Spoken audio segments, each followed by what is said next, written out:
வணக்கம்.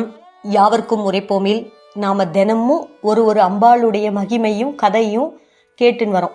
அந்த வரிசையில் இன்னைக்கு நாம ஒரு முக்கியமான தலைப்போட சம்பந்தப்பட்ட அம்பாளை பத்தி தான் கேட்க போறோம். அந்த தலைப்பு என்னன்னா குழந்தை.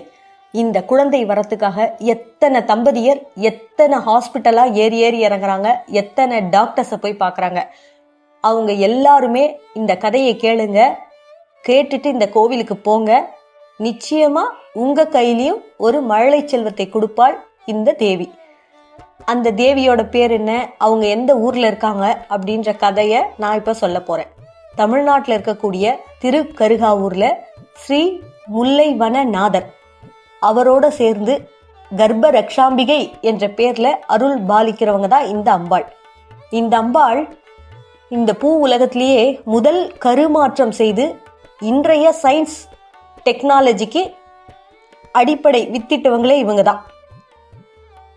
எப்படி அவங்க முதல் கருமாற்றம் செஞ்சாங்க, யாருக்காக செஞ்சாங்க, எப்படி அந்த நிகழ்வு நடந்தது அப்படின்றது எல்லாத்த பத்தியும் நாம இப்ப தெளிவா கேட்டு தெரிஞ்சுக்கலாம்.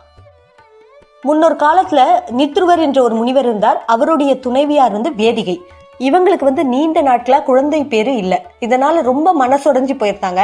அப்போ இவங்க வீட்டுக்காக வந்த ஒரு முனிவர் நீங்க போய் இந்த திருக்கருகாவூர்ல இருக்க சுவாமியை போய் தரிசனம் பண்ணுங்க, அம்பாளை போய் தரிசனம் பண்ணுங்க, கண்டிப்பா உங்களுக்கு நல்ல பலன் கிடைக்கும்னு சொல்றாங்க. அதன்படியே இவங்களும் திருக்கருகாவூர்ல முல்லைவனநாதரையும் பார்வதி தேவியும் வணங்குறாங்க. உடனே என்ன ஆகுது, கைமேல் பலனாக அந்த அம்மா வேதிகை கர்ப்பவதி ஆயிடுறாங்க. கர்ப்பிணி பெண்ணான இவங்க வீட்டுல மயக்கத்துல படுத்திருக்காங்க அசதியில. இவரோட கணவர் நித்ருவர் வெளியில எங்கேயோ போயிருக்காரு. அந்த சமயம் பார்த்து அவங்க வீட்டுக்கு வெளியில வேறொரு முனிவர் யாசகம் கேட்கிறார். ரொம்ப நேரமா கூப்பிட்டு பாக்குறாரு, வீட்டுக்குள்ள இருந்து யாரும் வரல. அதனால அந்த முனிவருக்கு வீட்டுக்குள்ள கர்ப்பவதியா இருக்கா வேதிகைன்றது தெரியாம என்ன பண்றாரு, தனக்கு யாசகம் கொடுக்கல அப்படின்ற கோவத்துல அந்த வேதிகைக்கு சாபம் கொடுத்துட்டு போயிடுறாரு.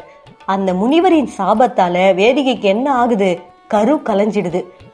வீட்டுக்கு வேதிகையோட கணவர் நித்ருவர் வராரு.